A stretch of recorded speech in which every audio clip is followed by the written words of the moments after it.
Welcome to Mac and Bleu, the cutting-edge podcast for the nation's builders, merging the realms of construction with exciting advancements in technology. Join us on a thrilling journey where we delve into the dynamic world of blockchain, AI, the metaverse, virtual and augmented reality, and their transformative impact on the industry. Our engaging discussions span a wide spectrum, covering not only construction, economic development, supply chain, and market segments, but also exploring the vibrant tapestry of diversity within the construction landscape. We shed light on the intersection of local politics and its profound influence on the construction sector, while championing the remarkable contributions of women and minorities in construction. For all things Mac and Bleu, head to www.macandbleu.com, and don't forget to subscribe on YouTube. I'm your host, JJ Levinsky. Now let's get into it.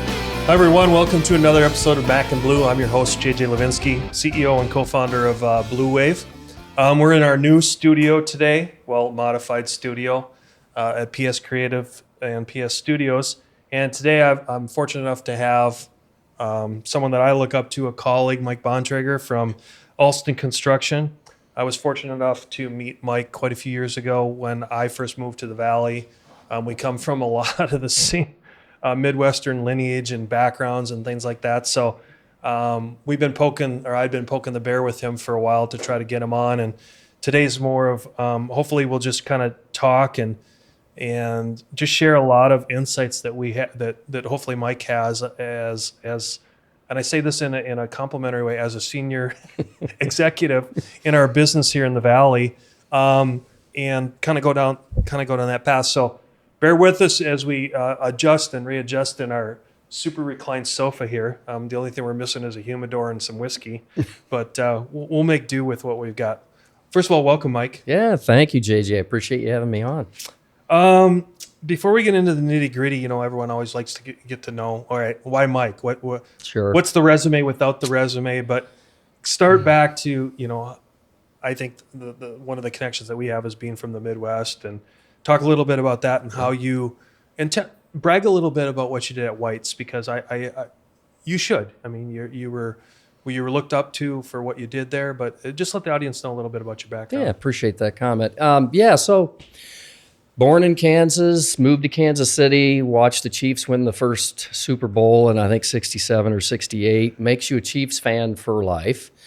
Then my dad moved us to Des Moines, Iowa when I was 11. Oh. So let's call it 1971. And spent the rest of my time there until I graduated Iowa State and went to work for White's right out of college. I only had one criteria when I graduated them. I said, I do not want to work in Iowa. We're not doing that. I said, you got to transfer me to somewhere else. So they sent me to Fort Worth, Texas. Go back at that time. So because we're a few years apart, not much, but a few. At that time, Iowa State, what was an engineering program? It was an engineering program. So I have believe it or not, a construction engineering degree, which was, I think they'd only had it a couple years. You're right. They started it. Okay. Yeah. And it was one of the first in the country, actually. Yeah. Well, yeah. Yeah. That's why I was asking, because when I looked at the other schools in the Midwest that kind of adopted Iowa State's program, right. Let's be honest, there was that where I went to in Wisconsin. There was, I think, Nebraska Lincoln had one. There weren't a lot of schools. Purdue, there weren't a lot of schools. Yeah. Anyway, sorry, but keep going. No, that's great. So I went to Fort Worth, and as a project engineer at a school, I didn't know anything.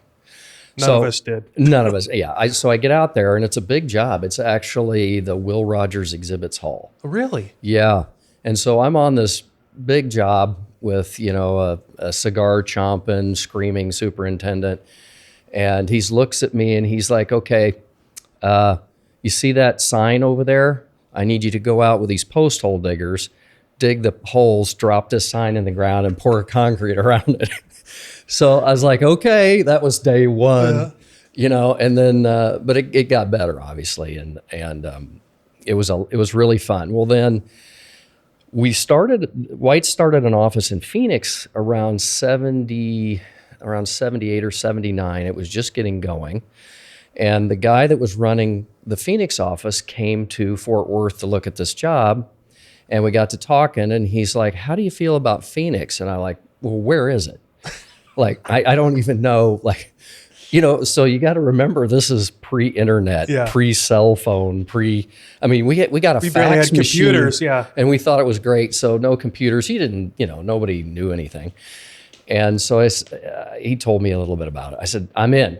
So literally in June of 1983, I show up here in Tempe, Arizona, and start working for White's. And we did, White's was primarily a senior living builder then.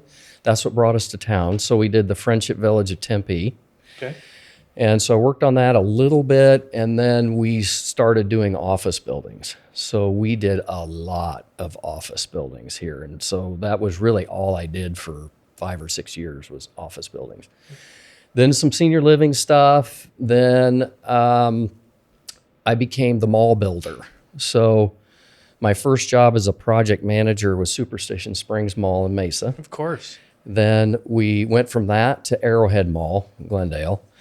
And then we remodeled Metro Center twice, remodeled Paradise Valley Mall twice. Then we went up to Prescott, remodeled Prescott Mall. And then we went to, we built Prescott Mall on top of a mountain.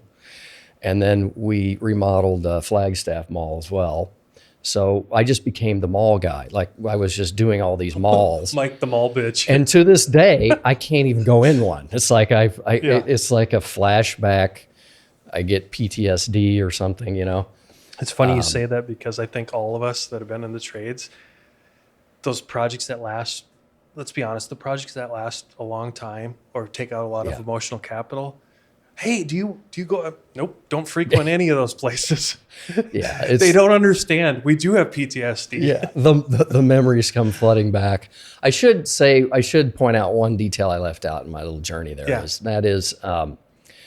When I was 18 or I was 17, me and another guy started a framing business, carpentry business. Oh, you did? Yeah, and we didn't really do it right. We didn't have, at least you're honest. We didn't have insurance or, we were working for cash, and all of a sudden we started to get a lot of work. And my dad comes to me, he says, Mike, you really don't know what you're doing. You need to go to college and figure this out. And I said, all right. So my partner kind of took that over, went off and ran that company while I, went off to school, and I probably told him I was coming back, which I never did. But anyway, so I land here, and I just worked my way up at the White's company. I worked there for 30 years. And a hell of a tenure by most standards. It is, and it was a joy. I really did enjoy it. In 2003, well, first of all, I would tell people if, just take the hardest assignments, just take them. Yep. I mean, that's the only way you're going to learn anything. Fail forward. Yeah, you just have to do it. And so I was known for that. And then in 2003, they transferred the leadership to me. And of course, if you remember 2003, there was a pretty big tailwind economically. And I want to say that we were, in 2003, back then, we were about 90 million in revenue a year, which would be a lot today. Oh, yeah. And we pushed it up to, we reached about 315 million, I want to say. So we were high. I think there was a 12-month period, JJ, where we hired almost 80 people. So do you remember what your head count was at that height? 221. Sounds salaried. Sounds like 200 headaches more than it was. I'll tell you what, it was fun, but it was maybe a it was disparaging work. comment, but no, I look, I get it. Yeah. It got so big that my job I wasn't doing anything anymore. You were no longer a builder. No, I was no longer a builder. I was too far from it. We had a management team. We had departments, and but it was a fun time, and we really enjoyed winning and growing the company and doing, which is what we all strive to do. Doing all fun stuff, and so it was a blast. I really enjoyed it. We changed the culture of the company there, which really changed the culture in other office locations for White's as well. After it caught on and people figured it out. Because at that time, Mike, White's was national, or were they international at that time? They were just national. Just national. Mm-hmm. And you had to have some sense of pride, you and your team, that the Phoenix division compared to some of the other locations around the country, were you would you say fair that you were at the top, or? Yes, What- we were the biggest at that point. We were. And then, of course, the Great Recession happened. And everything, went to hell in a handbasket. But yeah, we were, and it was a fun time to be there for sure. Very much enjoyed that. Talk about, okay, so kudos for what you had done during that time period. For a lot of the audience, that watch and listen to this podcast, they might not remember the recession like you and I do. Boy. What did you do as a leader? What were the lessons learned and the tough scars that you have to bear? Yeah, so, it's interesting. We saw it coming. So we hit sales really hard, and we picked up some really big projects like Phoenix SkyTrain. There was a large... So you had that government diversification that you want. Yeah, so we picked up that. We knew that was going to be a pretty long tenured project, and then we picked up Sagewood across the retirement community there next to the MIM, Musical Instrument Museum, and then we picked up Maravilla, which is the retirement community next to TPC up there where they have the fabulous Phoenix Open this year. And so we thought, okay, this is pretty good. We ought to be able to just glide right through it. At least weather the storm. Keep everybody, because we figured, year and a half, 2 years max, and then we'll be back crushing it again. Well, boy, that didn't happen. And so we ran through those projects, and we, unfortunately had to transfer a bunch of people, and we did have to lay some people off. The company did an interesting thing then, though. So they looked at the growth model that we had in Phoenix, and they had gone out and purchased a federal contractor that had offices in Washington, San Diego, actually Temecula, and then in Guam, and then Hawaii, Honolulu. Were they like a service-disabled veteran owned? They were. So they had the designation? They had the designation, and then we gave them bonding capacity, so they stripped out. They couldn't meet that criteria anymore. And so they were having some problems, growth. They went from 30 million, which I think is where the limit was, to like 150 in a short period of time. And so the company said, Mike, since there is a recession, and you know how to grow things, why don't you go over there and see if you can fix them? Oh, really? Yeah. So I signed a 3-year deal to do that. I was over there about 14 months is all. We did figure it out. We retooled them. They had some personnel issues. There was, it was your usual M&A stuff that you could write a book on, several. Or we could talk bullshit about it for an hour or two. So, I went over there, and then, I came back, and then the CEO said, hey, that was good. Can you come back to Iowa? And we have some problems with our industrial group that we need. We're losing our leader there, and we've got some things going on that we need you to fix. So I go back there. We had an office in Cedar Rapids, one in Des Moines, and one in Kansas City. So we closed the office in Kansas City because nobody could tell me why we were there. And so you didn't have market share there? No, not really. We had a couple of little jobs, and nobody... Just more, it was just tradition then more than anything. I think so. Yeah. Nobody could just tell me why. I mean, we had a build office there, but not an industrial office. And people couldn't figure out... And we looked at the market, and there wasn't one. So we're like, well, we're just not going to be there. It doesn't make sense. So we closed that, had some issues in Cedar Rapids. We fixed those. So that's another year and a half, 14 months. And I hired a guy to replace me, and he zoomed it to the moon. I mean, he just took it off. And so then I came back to Phoenix, and I don't remember the year. And then right at that point was when White's got purchased.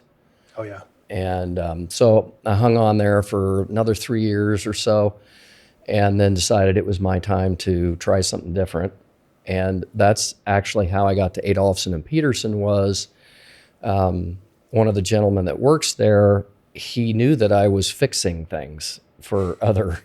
He's like, I know you... So just audience sake. So Mike went from the the mall guy to the fix-it guy. Yeah, the fix-it guy. And so, soon to be the retired guy once we get through it for a month. Yeah, this is taking too long. But anyway. No, keep going. So we, he said, I hear you fix things, and you do a pretty decent job of that. And I said, yeah. And he said, well, I got a challenge for you. And, our office in Phoenix is not doing as well as it should.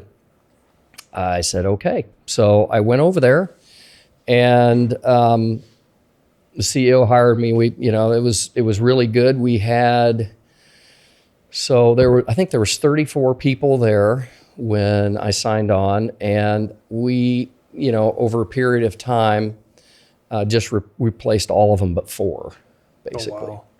And because most of the time when you go in to fix places, it's not usually technology, it's not usually systems or anything. It's always people and culture and all that. Leadership model. Yeah. The whole thing. It's that's what it really is. So when you say you fix things, that's what you're doing, right?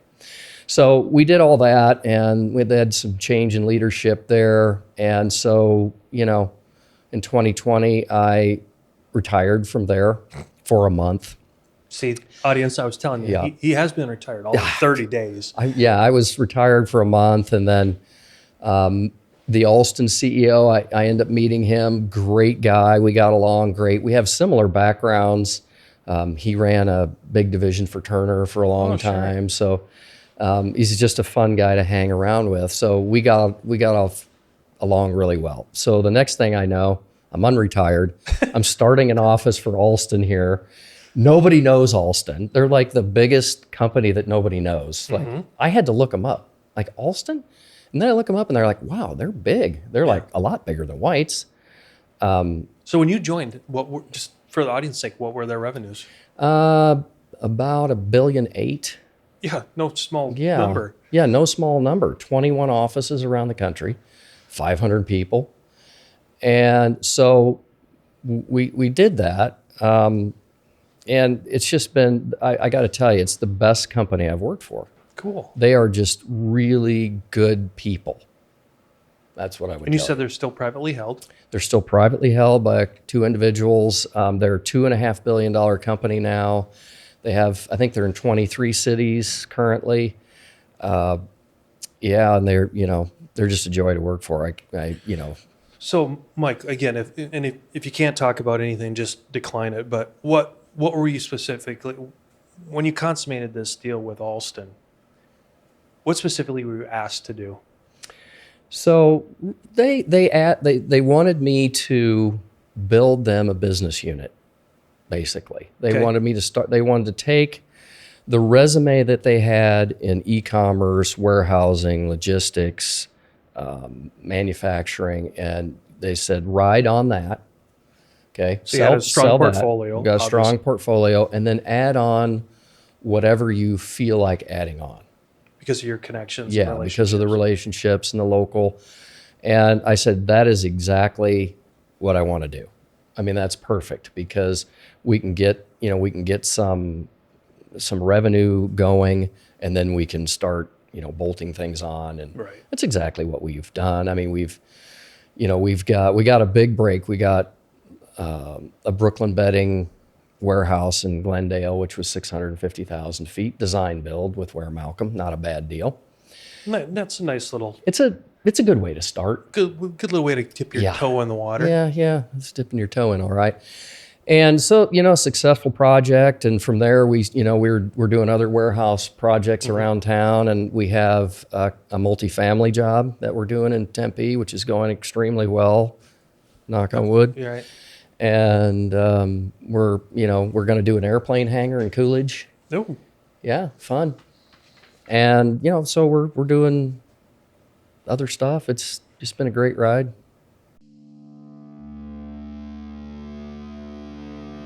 There comes a time when dreams become a reality, when you see your vision materialize into a true work of art. And the only way to get there is to choose a general contractor who shares that same vision and knows how to bring it to life. At Bleu, we aren't so big that we've forgotten where we've come from. And we aren't so small that we can't care for your projects regardless of their size. When your vision deserves safety, perfection, timeliness, and expertise in order to become a reality, trust Bleu Wave to get it done right the first time.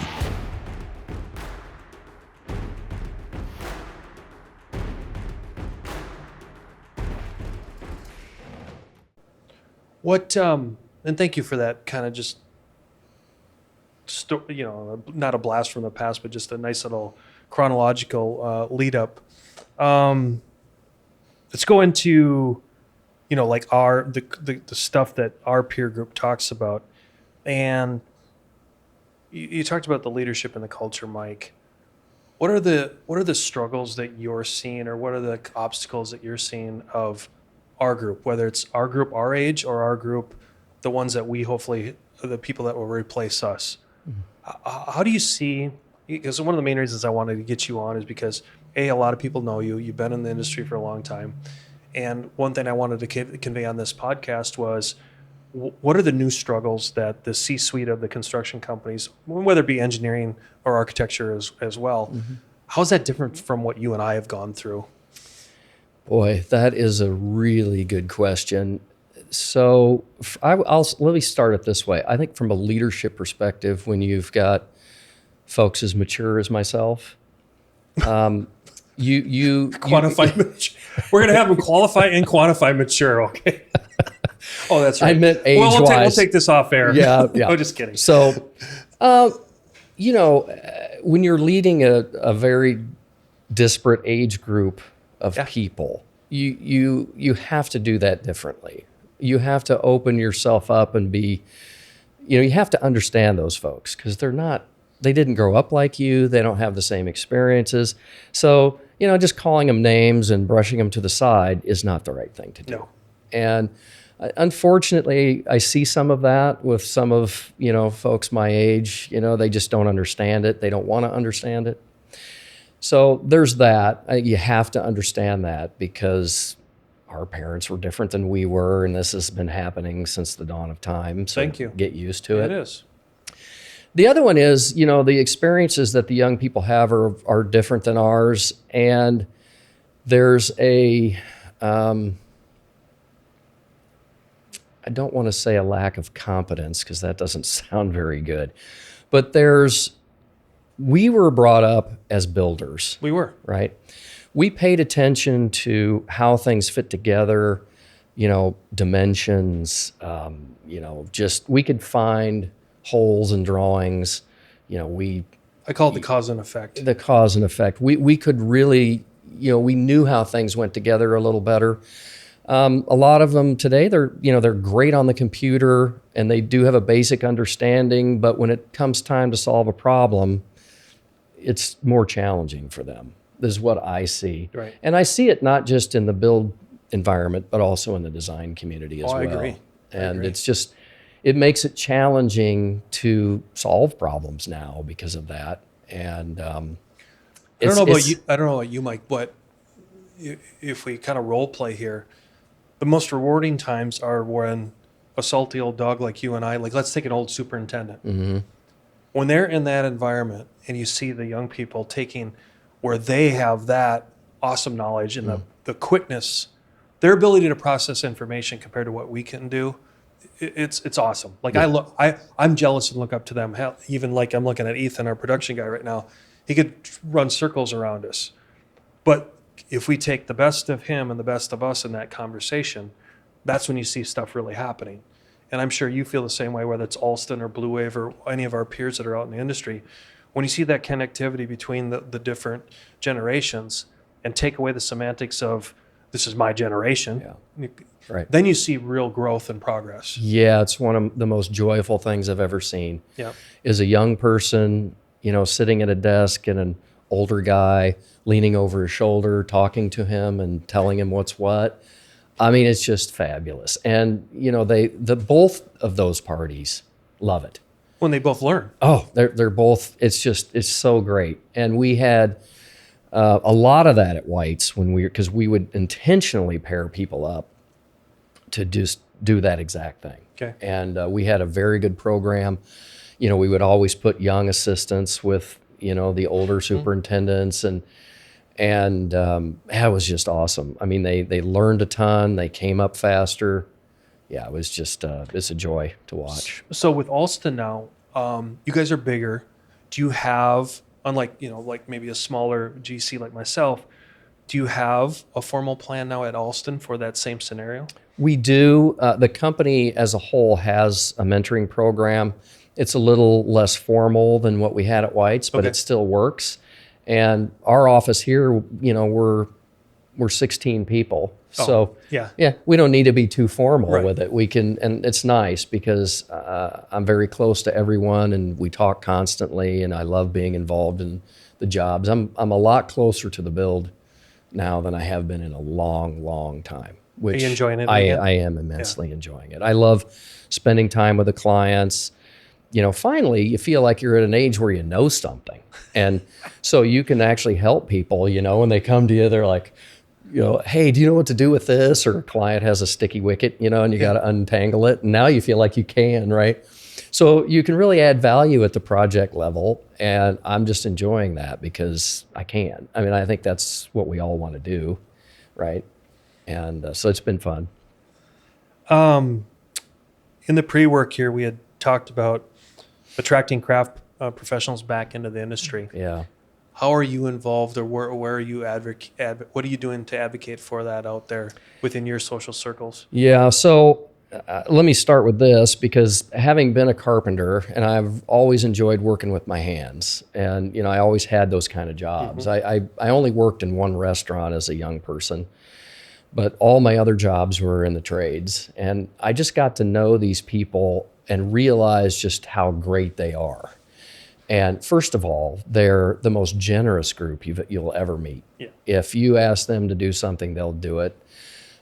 So I just grew up with that kind of respect for those folks. And then I want to say 5 years ago, I'll probably get that wrong, somebody will fix it, but around 5 years ago, I was approached by the Phoenix Chamber of Commerce, and they said, we understand that the construction industry has some problems attracting tradespeople. And I was like, you don't know the half of it. You're right. I said, people have been trying to fix that for years and years and years.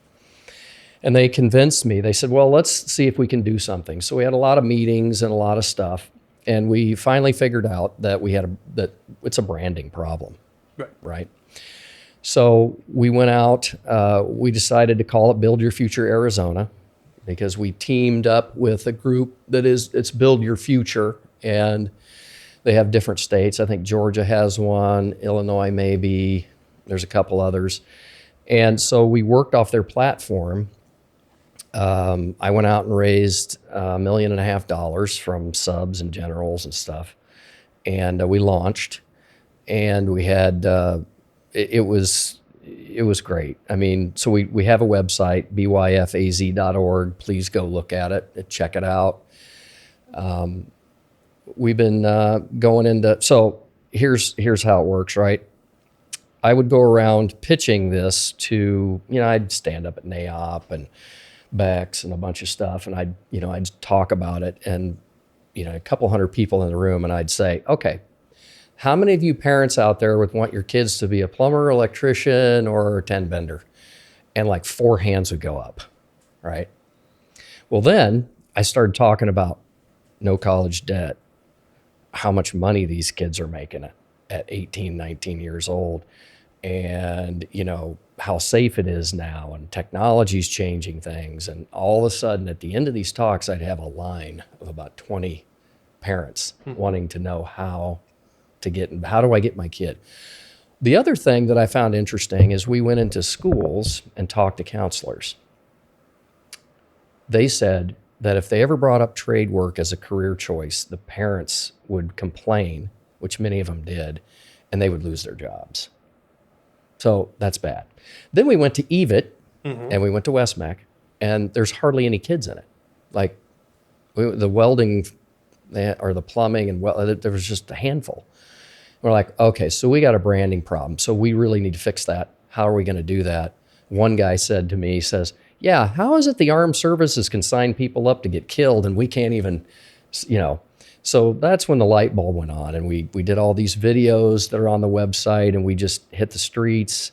If you look at where we are today, you know, a lot of people are talking about it, which helps. You got some national attention there. You got Mike Rowe, who's doing his thing, and has always been a champion. We were all over Instagram, you know, X, and you know, whatever, TikTok, all that stuff. And so you know, we even had some influencers do some stuff for us, and you know, we have millions of views on these videos, and a lot of hits on the website.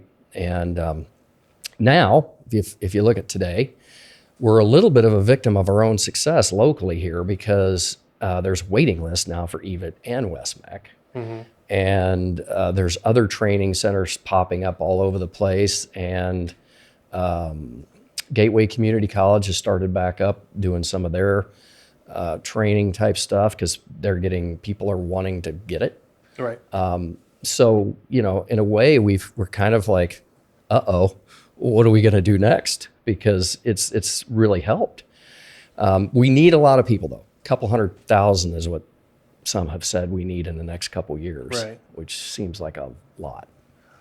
Correct me if I'm wrong, Mike, but and it's not only you. You know, we've had a lot of you've seen the guest list on this podcast before, and a lot of people we've talked about it. We talk about the human capital.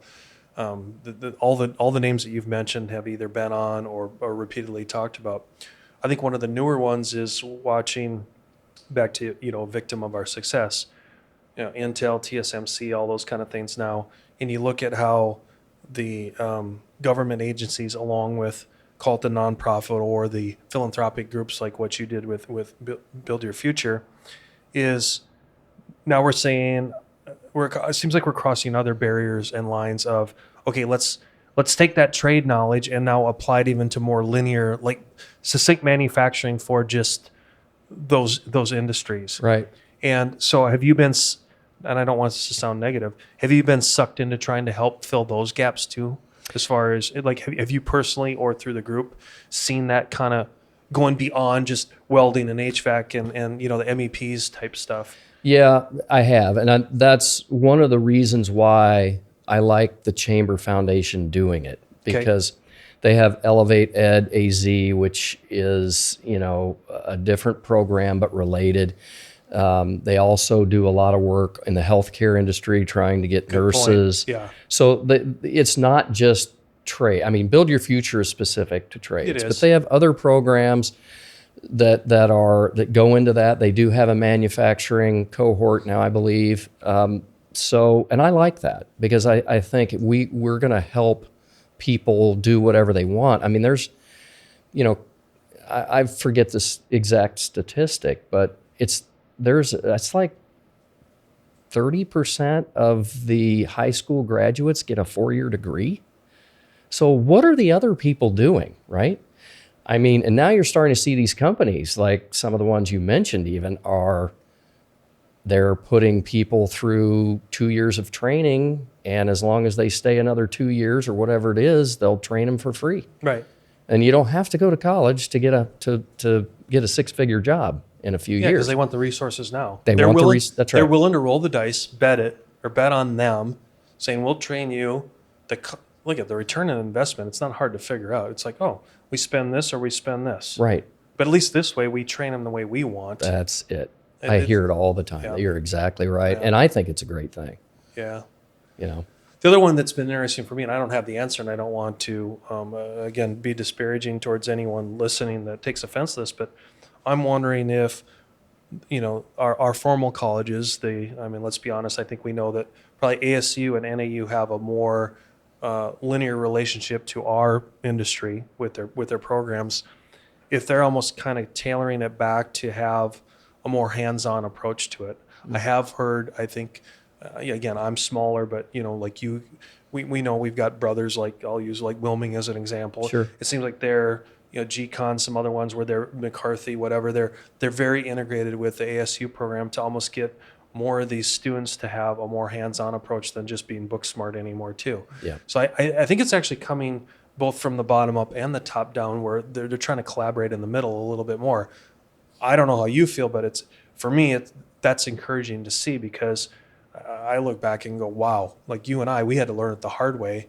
And if we would have just had those opportunities, like you said, take any challenge that's thrown in your face, they could have been, I don't want it to be easier, but more rewarding had I had more tools to work with. Yeah. You know what I'm saying?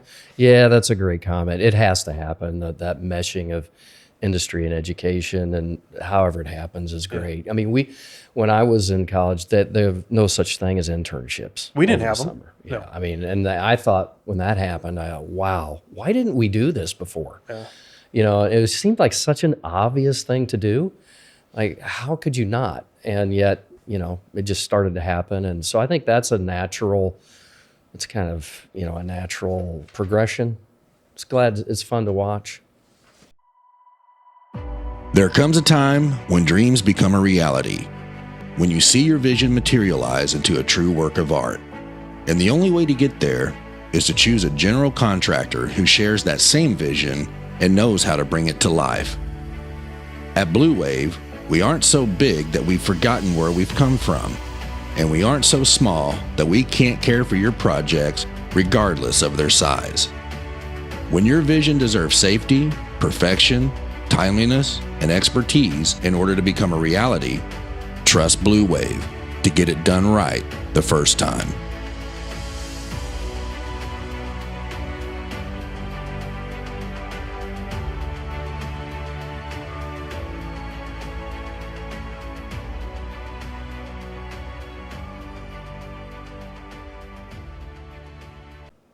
Back to you in Alston right now, as far as the market share, what, like you were talking about the diversification, where are you guys wanting to go kind of long term then?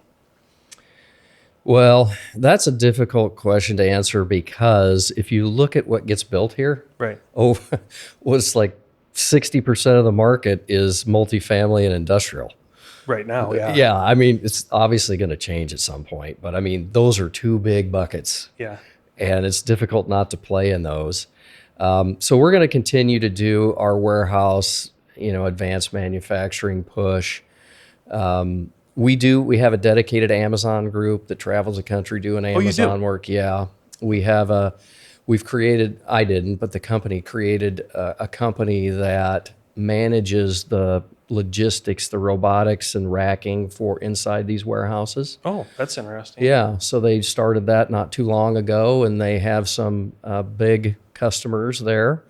We may end up with one here in Phoenix. We'll wait and see. And so we'll continue that. We do have a healthcare resume. We've done a lot of office product in other locations. We have a dedicated food and beverage group that travels the country doing that. We've got a real big job. So that seems conducive to like cold storage intermodal stuff here. Yeah. We have a cold storage group as well that sits within that food and beverage group. And they're traveling around doing that. They have the expertise to do it. So we always have our eye out for those kinds of projects here when they come up, so that we can leverage those groups into our market. That helps us a lot, to grow and become known for being something than just a tilt box builder, which there's nothing wrong with that. Right. But now, do you self-perform, or are you like the rest of us, pretty much a paper GC? we're just paper. That's a conscious decision on the company's part. And I told them, I said, Phoenix, we have great subs here, and they're extremely productive. Mm-hmm. And you're going to have a difficult time competing on the self-perform. I'm not saying you can't do it, and there are some that do it here and do it well. But that's but they've typically been the ones that have been here a long time. They have, and they got the other thing they have is a lot of momentum. So they got a lot of work, and you can keep those people busy. That's where it really comes apart, is when you don't have that. So, we're just paper. Yeah, it's okay. So what do you do for fun? Oh, well, I'll start with what I don't do, and I don't golf anymore. I was so Well, at least bad you're at honest. it anyway. My golf game was probably the worst ever. And then I screwed up my back, so I can't really do it anyway. So, and I wasn't too No disappointed. one will believe that story. Construction executive in Arizona. Yeah, I know. That's not a good golfer. I think I'm probably He's- the he- only one. He's a workaholic, guys. No, Yes. well, actually, I'm not. But I don't.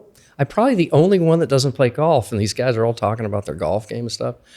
Anyway, so I don't golf, but what I do is I ride my bike a lot, my mountain bike or my road bike, and I have my own little wood shop in the back of a separate little building in the back of my house there. So I Is that spend where a your lot. better half makes you go?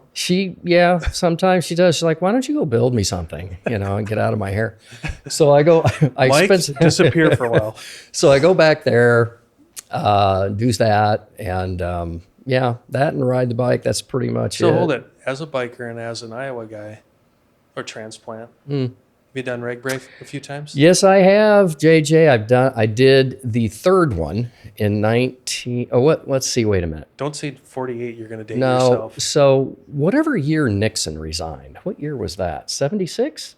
I'm a little bit behind. 74? Somewhere in there. Mid-70s. Yeah. So I rode across Iowa when Nixon resigned because I can remember sitting in a hotel with my buddies and going, hey, their president's on TV. What is he doing? And he resigned. So I did that one. Then I didn't do it until like 2004 maybe. So I did 2004, 5, and 6. And I haven't done it since, but I'm going to do it again, I think. So For the audience's sake, it's a ride across Iowa. Very, very well known. it's fun. Yeah, it's a great cause. Most people do it to raise money. Yep. Some people take it seriously and race, but it's a very well known event. Yeah, it's only 20,000 riders or more, so you got a lot of people to talk with and get to know, and it's a fun time. So yeah, I did that. I did competitive racing here for a while.